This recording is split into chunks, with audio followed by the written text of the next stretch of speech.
اللہ تعالیٰ نے ہر چیز کو بنایا ہے، رب العالمین کی عطا ہے، اس نے ہر چیز کو بنایا، پیدا کیا، اس نے انبیاء اور رسول بھی بھیجے، زمین و آسمان کی ہر چیز کو اس نے تخلیق فرمایا، اور ان کو تخلیق فرما کے اللہ تعالیٰ نے ہر چیز کے اندر فرق بھی رکھا۔ کچھ گھڑیاں، کچھ لمحات ایسے ہیں جو اللہ تعالیٰ کو بڑے پسند ہیں، جس طرح انبیاء اور رسول میں فرق ہے۔ قرآن مجید کہتے ہیں 3 پارہ پہلی آیت ہے، تِلْكَ الرُّسُلُ فَضَّلْنَا بَعْضَهُمْ عَلَىٰ بَعْضٍ، اللہ تعالیٰ نے بعض رسولوں کو بعض پر فضیلت عطا فرمائی۔ تمام نبی اور رسول برابر نہیں ہیں، لیکن اللہ رب العالمین نے جہاں انبیاء اور رسول پہ مراتب رکھے، یعنی حضرت آدم علیہ السلام کی اپنی فضیلت ہے، حضرت نوح علیہ السلام کا اپنا مقام ہے، حضرت موسیٰ علیہ السلام، حضرت عیسیٰ علیہ السلام، حضرت ابراہیم خلیل اللہ علیہ السلام کا اپنا مقام ہے، لیکن جب باری آتی ہے ہمارے پیارے آقا و مولا صلی اللہ علیہ وآلہ وسلم کی، تو سارے انبیاء مقتدی کہلاتے ہیں اور ہمارے نبی امام الانبیاء کہلاتے ہیں۔ سارے نبی اپنی، یوں کسی نے کہا تھا نا کہ یوں تو سارے نبی محترم ہیں مگر سرور انبیاء تیری کیا بات ہے۔ سارے نبیوں کا مقام اپنی جگہ پر ہے، مرتبے فضیلتیں اپنی جگہ پر ہیں، لیکن جب کملی والے کی بات آئے گی تو سارے نبی مقتدی کہلائیں گے، میرا نبی مقتدا کہلائے گا۔ سارے نبی مقتدی کہلائیں گے، حضور امام الانبیاء کہلائیں گے۔ اس لیے مرتبے اور فضائل اپنی اپنی جگہ پہ۔ سارے پہاڑ دنیا میں موجود ہیں، پہاڑوں میں اگر دیکھ لیں، پہاڑ اور پتھر کی کیا اوقات ہوتی ہے؟ پتھر کی کوئی اوقات نہیں ہے، لیکن جہاں احد پہاڑ کا ذکر آئے گا سارے پہاڑ پیچھے رہ جائیں گے، احد پہاڑ نمبر لے جائے گا، کیونکہ اس کو حضور علیہ السلام نے اس کی شان بتائی ہے۔ فرمائے یہ احد پہاڑ، اس کے سینے میں میرا پیار ہے، میرے سینے میں احد پہاڑ کا پیار ہے۔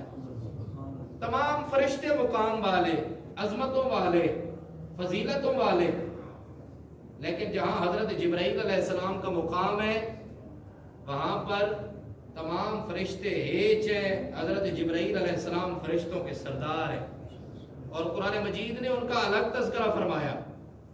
قرآن مجید جو نازل ہوا، اللہ تعالیٰ کیا ارشاد فرماتا ہے قرآن مجید میں؟ نازل بہ الروح الامین علی قلبک لتکون من المنذرین بلسان عربی مبین۔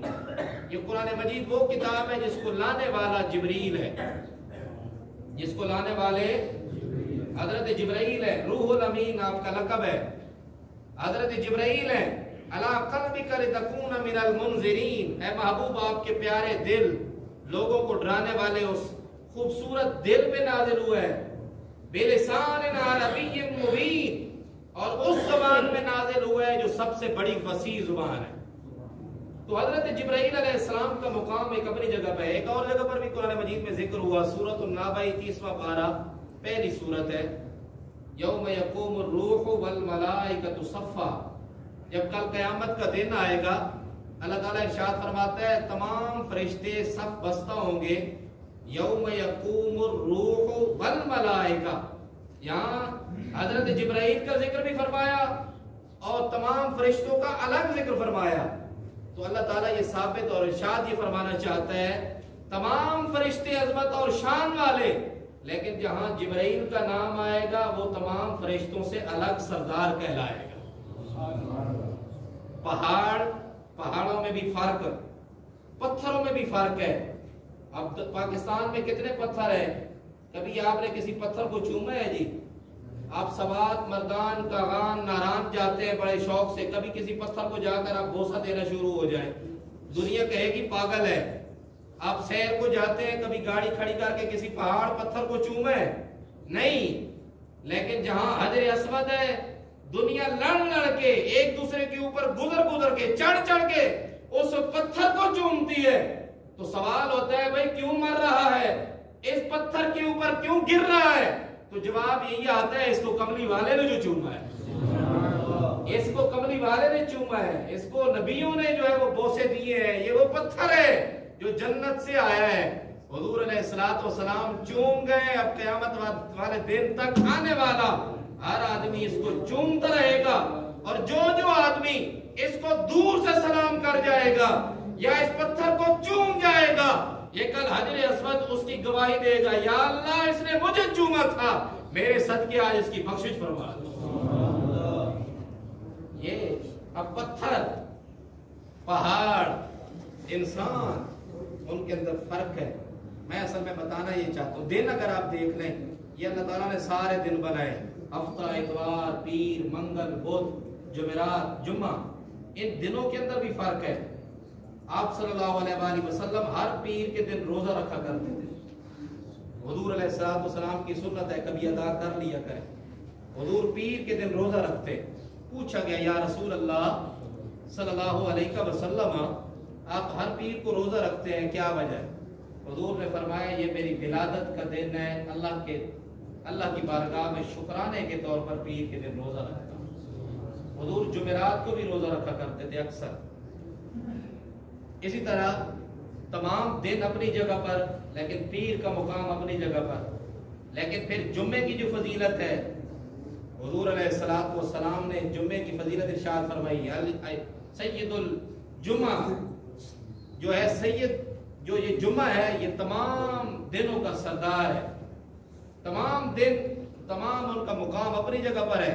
حضرت عمر بن خطاب رضی اللہ تعالیٰ عنہ کی خدمت میں ایک یہودی آیا اور اس نے آ کر کہا، حضرت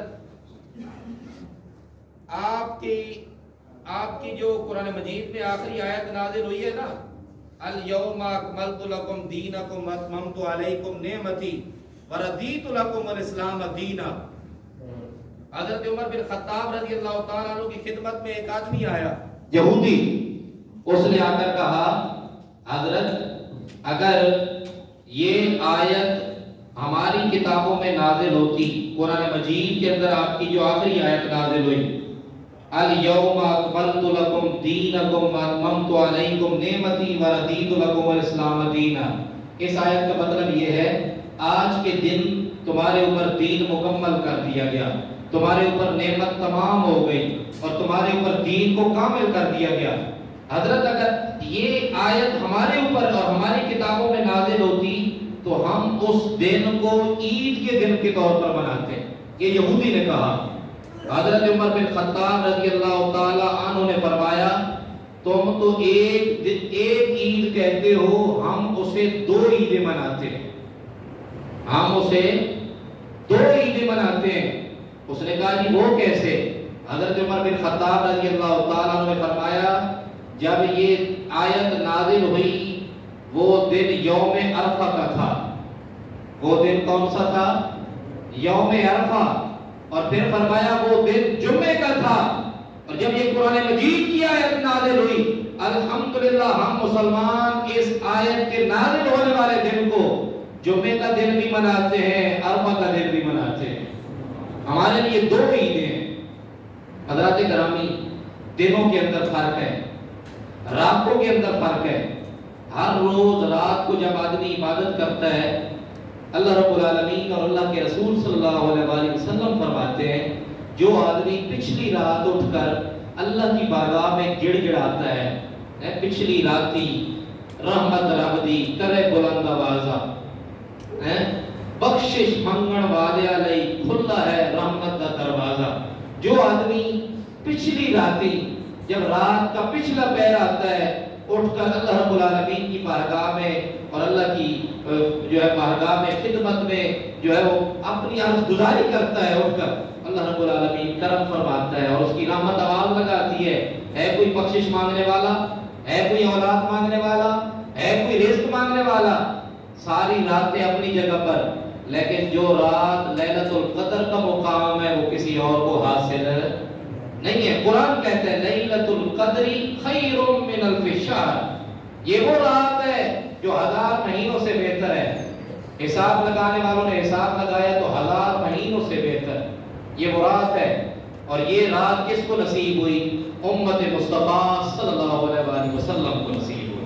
جو آدمی اس رات عبادت کرے گا لیلۃ القدر میں، اللہ تعالیٰ اسے 1000 مہینوں سے بہتر ثواب عطا فرمائے گا۔ حضرات گرامی، راتیں مختلف ہیں، پہاڑوں میں فرق ہے، دنوں کے اندر فرق ہے، گھڑیاں مختلف ہیں، سارا دن رات آپ عبادت کریں، لیکن جو پچھلی رات کا مزہ ہے اس عبادت کا، وہ دوسری گھڑیوں میں وہ سرور نہیں ملتا۔ یہ اللہ رب العالمین اور اللہ کے رسول کی عطا ہے، ہر چیز میں فرق ہے۔ اسی طرح اللہ تعالیٰ نے ہمیں ذی الحج کے یہ جو پہلے 10 دن عطا فرمائے، رسول اللہ صلی اللہ علیہ وآلہ وسلم نے ارشاد فرمایا جو آدمی ان پہلے 10 دنوں میں روزہ رکھتا ہے اللہ تعالیٰ اسے پورے سال کے روزوں کا ثواب عطا فرماتا ہے۔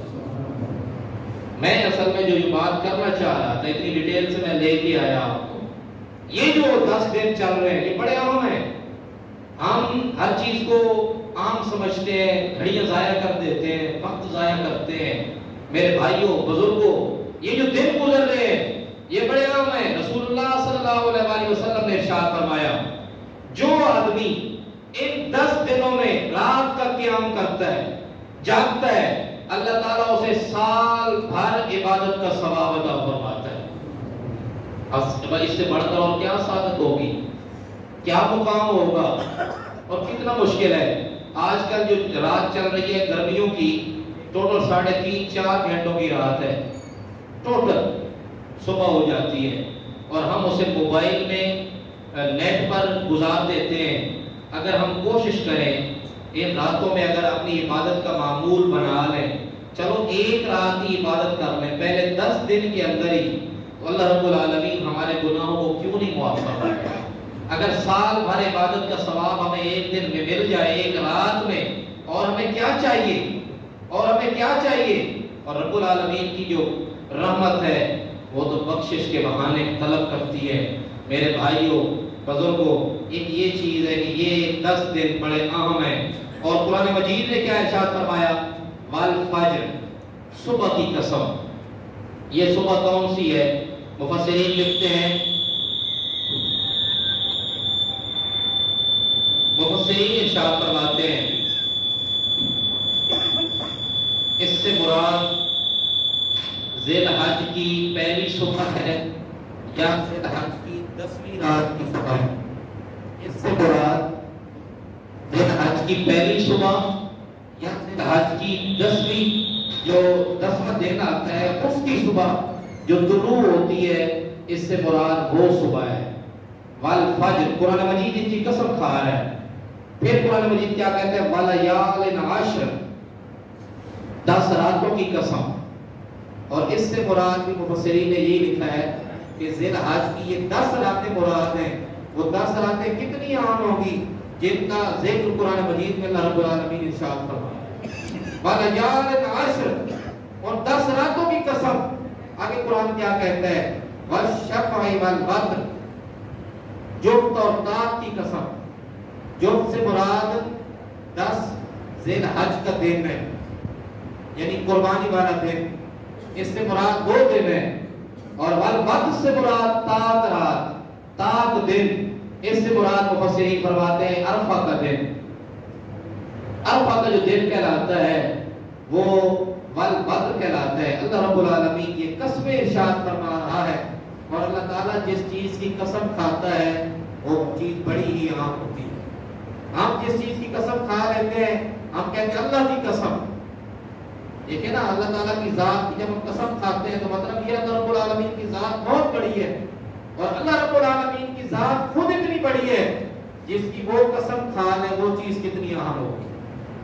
اور اس لیے قرآن مجید میں یہ قسمیں ارشاد فرمائیں، مطلب یہ ہے اس کے دن اور راتیں، اس کی ایک ایک گھڑی بڑی اہم ہے۔ ہم اس کو اللہ اور اس کے رسول صلی اللہ علیہ وآلہ وسلم کے احکامات کے مطابق گزارنے کی کوشش کریں۔ اور دوسرا، ہمیں قربانی نصیب ہوئی، قربانی بھی بڑی اہم ہے۔ دیکھیں سال میں ایک مرتبہ قربانی دینا کوئی مشکل کام نہیں ہے۔ اِنَّا أَعْطَيْنَاكَ الْكَوْثَرَ سورت پڑھتے ہیں، چھوٹی سی سورت ہے، سب سے چھوٹی سورت قرآن مجید کی۔ اس کا اگر آپ شان نزول پڑھیں تو شان نزول یہ ہے کہ نبی کریم صلی اللہ علیہ وآلہ وسلم کے پیارے بیٹے حضرت ابراہیم کا انتقال ہوا۔ حضور علیہ السلام انہیں اپنے ہاتھوں پر لے کے جا رہے تھے نماز جنازہ ادا کر، تو راستے میں کسی کافر نے کہا آپ صلی اللہ علیہ وآلہ وسلم کا بیٹا چلا گیا، اولاد ختم، تو سمجھے اسلام ختم، نام ختم۔ حضور علیہ السلام کو جب یہ آواز سنائی دی، آپ صلی اللہ علیہ وآلہ وسلم کی آنکھوں میں آنسو آئے کہ ایک تو اولاد چلی گئی، حضور روئے، اور دوسرا کافر اوپر سے تانے دے رہے ہیں۔ جیسے ہی اس نے تانا دیا، رسول اللہ صلی اللہ علیہ وآلہ وسلم جیسے ہی روئے، تو کسی نے کہنے والے نے کہا نا کہ کسی کے ایک آنسو سے ہزاروں دن دھڑکتے ہیں، کسی کا عمر بھر رونا یوں ہی بیکار جاتا ہے۔ جیسے ہی حضور روئے، اللہ رب العالمین نے یہ آیات نازل فرمائی، فرمایا اِنَّا أَعْطَيْنَاكَ الْكَوْثَرَ، اے محبوب رو نہیں، ہم نے آپ کو خیر کثیر عطا فرمایا۔ دنیا میں جتنی بھلائیاں ہیں وہ ہم نے آپ کے نام لگائی ہیں۔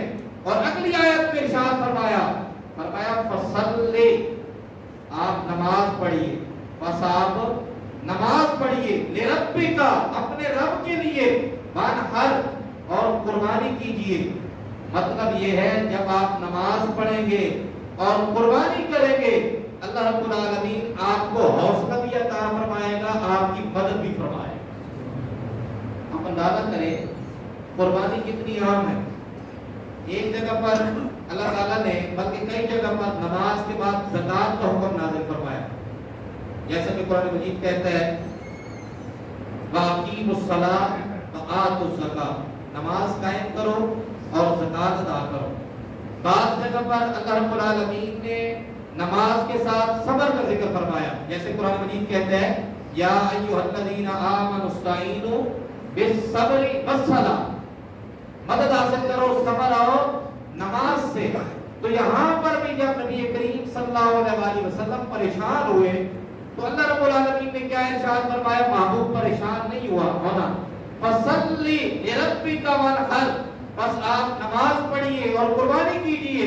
جب آپ نماز پڑھیں گے، قربانی کریں گے، اللہ تعالیٰ آپ کو حوصلہ بھی عطا فرمائے گا، آپ کی مدد بھی فرمائے گا۔ یہ کتنی بڑی بات ہے۔ اگر آج کوئی آدمی پریشان ہے غربت کی وجہ سے، جس طرح آج مہنگائی کا دور ہے، اس وجہ سے کوئی پریشان ہے، تو وہ پریشان نہ ہو بلکہ وہ قربانی کرے۔ وہ کیا کرے؟ قربانی کرے۔ اب کئی لوگ سوال کرتے ہیں کہ قربانی کس پر واجب ہے؟ تو قربانی ہر اس آدمی پر واجب ہے، ضروری ہے جس کے اوپر زکوٰۃ واجب ہے۔ صرف زکوٰۃ کے اندر مال کے اوپر سال گزرنا شرط ہے، ٹھیک ہے جی، جس کے اوپر سال گزرنا زکوٰۃ میں یہ فرق ہوتا ہے۔ باقی قربانی صدقہ فطر کی طرح ہے۔ ہمیں چاہیے کہ ہر آدمی آج اس دور کے اندر 52.5 تولے اگر چاندی کا حساب لگائیں، 52.5 تولے چاندی ہے، مجھے نہیں معلوم کہ چاندی کا کیا ریٹ ہے، آپ سب جانتے ہوں گے۔ 52.5 تولے چاندی کا پہلے حساب لگایا کریں۔ کئی لوگ سونے کا حساب لگانا شروع کر دیتے ہیں، 7.5 تولے سونے کا حساب، 7.5 تولے سونے کا حساب لگائیں گے تو وہ حساب زیادہ ہوگا۔ ہمیں چاہیے، بلکہ اسلام اور شریعت بھی یہی کہتی ہے، پہلے چاندی کا حساب جو جس کا کم ریٹ ہے، 52.5 تولے چاندی کے برابر، جس کے پاس پیسہ، رقم، یہ چاندی، یہ چیزیں موجود ہیں، ضرورت اصلیہ ہو یا زائد ہو، قربانی کے اندر یہ چیز ہے، یہ فرق بھی ہے۔ ضرورت اصلیہ ہو یا زائد ہو، اگر وہ رقم پہنچ جاتی ہے اس کے اوپر قربانی واجب ہے۔ ہم لاکھوں روپے لگا کر غریبیں کرتے ہیں، شادی ہار بک کرواتے ہیں، اپنی زمانے میں ناک بچانے کے لیے یہ سارے کام کرتے ہیں۔ میں اور آپ سب اپنی عزتیں اور اپنی ناموس کو بچانے کے لیے ہم سارے کام کرتے ہیں، لیکن جب قربانی کا موسم آئے گا تو پھر ہم مسائل پوچھتے ہیں ایک آدمی سے۔ اگر ایک نے کہہ دیا کہ آپ کے اوپر قربانی واجب ہے، پھر دوسرے صاحب سے پوچھا کہ کہیں میری چھوٹ ہو جائے۔ حضرات گرامی، اپنے آپ کو یہاں پر بچانے کی کوشش نہیں کرنی، بلکہ کوشش یہ کرنی ہے کہ اللہ اور اس کے رسول صلی اللہ علیہ وسلم کو راضی کرنے کی کوشش کرنی ہے۔ آج جس کے اوپر قربانی واجب ہے اس کو چاہیے کہ وہ قربانی ضرور کرے۔ نبی کریم صلی اللہ علیہ وسلم نے ارشاد فرمایا، رسول اللہ صلی اللہ علیہ وسلم کا پیارا فرمان ہے، حضور نے فرمایا جس کے اوپر قربانی واجب ہے اگر وہ قربانی نہ کرے تو اس کو چاہیے کہ ہماری عیدگاہ کی طرف نہ آئے، وہ اپنی وہ پیاری شکل و صورت لے کر نہ آئے، اس کی کوئی ضرورت نہیں ہے۔ کتنی بڑی بات ہے۔ حضور علیہ السلام نے فرمایا حدیث سنا رہا ہوں، حضور نے فرمایا جس آدمی نے یعنی قربانی والے دن سب سے جو بہتر عمل ہے جس کے اوپر قربانی واجب ہے، اس کا سب سے بہتر عمل یہ ہے کہ وہ قربانی کرے۔ اللہ رب العالمین کے نزدیک سب سے مقبول ترین عمل قربانی والے دن وہ قربانی ہے۔ اس کے علاوہ وہ صدقے خیرات کرتا پھرے، یہ میں نے 10 جانور صدقے کے لیے دے دیے، لیکن قربانی وہ نہیں کرتا تو کوئی قابل قبول نہیں ہے۔ پہلے اپنا فرض اور واجب ادا کرے۔ اب کئی لوگ کیا کرتے ہیں، 10 جانور 15 جانور جو ہے وہ اللہ رب العالمین کے راستے میں قربان کر دیے صدقہ اور خیرات کے طور پر۔ بڑا اچھا کام ہے، لیکن یاد رکھیے قربانی والے دن سب سے بہترین عمل قربانی ہے۔ اللہ رب العالمین نے جس کو دی ہے وہ کوشش کرے اپنی طرف سے کرے، اپنی بیگم کی طرف سے کرے، اپنے والدین کی طرف سے کرے، اپنے دنیا سے جانے والے احباب کی طرف سے قربانی کرے، دادا دادی نانا نانی، کوشش کرے اپنے رشتہ دار عزیز و اقربا کے نام لے لے کر ان کی طرف سے قربانیاں کریں۔ اللہ تعالیٰ ان کو بھی ثواب پہنچائے گا، اس قربانی کرنے والے کو بھی ثواب عطا فرمائے گا۔ یہ اللہ رب العالمین کی مہربانیاں ہیں، یہ بڑے اہم دن ہیں۔ ان دنوں کے اندر 2 منٹ ہے جی ٹھیک ہے، ان دنوں کے اندر سب سے جو بہترین عمل ہے عبادت کے لیے وہ تسبیحات اور تکبیرات ہیں جو ہم پڑھتے ہیں۔ کیا ہے جی، سب کو آتی ہیں؟ میرے ساتھ مل کے پڑھیں، اللہ اکبر اللہ اکبر، بلند آواز سے لا الہ الا اللہ اللہ اکبر اللہ اکبر وللہ الحمد، اللہ اکبر اللہ اکبر، لا الہ الا اللہ اللہ اکبر اللہ اکبر وللہ الحمد۔ پڑھیں اللہ اکبر اللہ اکبر، لا الہ الا اللہ اللہ اکبر اللہ اکبر وللہ الحمد۔ یہ وہ تکبیرات ہیں، یہ وہ تسبیحات ہیں